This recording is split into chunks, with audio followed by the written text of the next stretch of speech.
I figured before we wrap up for today, Dan, we sort of teased this last week. We're gonna test trial a new segment for the podcast.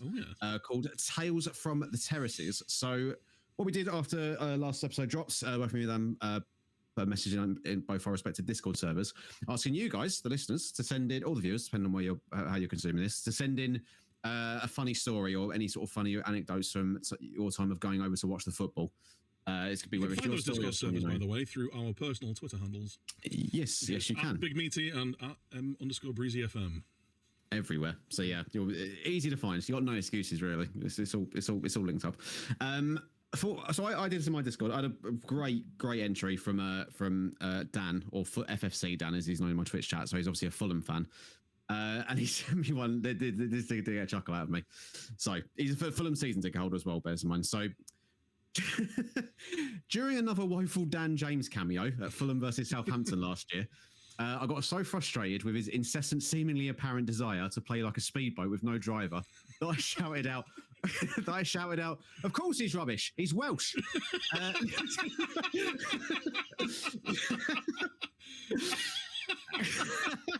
He's quite the wordsmith. Which is all great in itself. Little did I realise the two blokes sat in front of me were Wales fans who go home and away, whose strong accents made Rob Brydon sound Cockney. If looks could kill. Dan James actually went on to win us a penalty, much to my displeasure, which Alexander Mitrovic obviously missed. The two Welsh fans, the two Welsh fans have never been seen at a game since.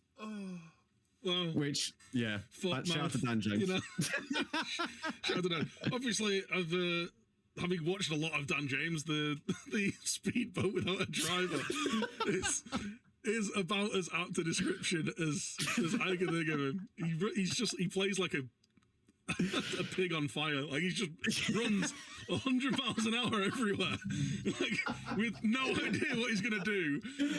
It's like it is. It's a dog that chases a car, right? He doesn't know why he chases it. He doesn't know what he's gonna do when he gets to the car. All he knows is he just has to run.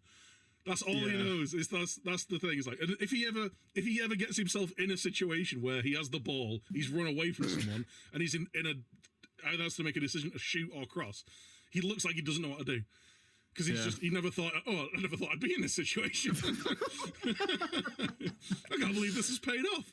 Oh, dearie me. He's a very funny footballer, is Dan James. But yeah, so thank you very much to Dan for sending that in. That was great. And obviously, if you guys want to send in your submissions for Tales from the Terraces, we can put this out on Twitter as well. We'll come up with like an email system if you want to email in, so we can keep the reactions genuine. Because Dan hadn't heard that story before I read it out there, So maybe you can email in or something, but we'll figure out. But if you want to get your submissions in, like I said, do it on Discord or via other ways of doing it, and we'll pick out some good ones and read them out on the show. Actually, yeah, the best way to probably do it is through our Discords, because then if you want me to read a story to Breezy, you can send it to my Discord. If you want Breezy to read one to me, and we can kind of like we'll try to not look in each other's Discords too much. And keep it. You know, maybe I'll create another channel for it. But yeah, terrific. That's great, and I like that. Yeah, so keep those coming in. Those stories, your tales from the terraces.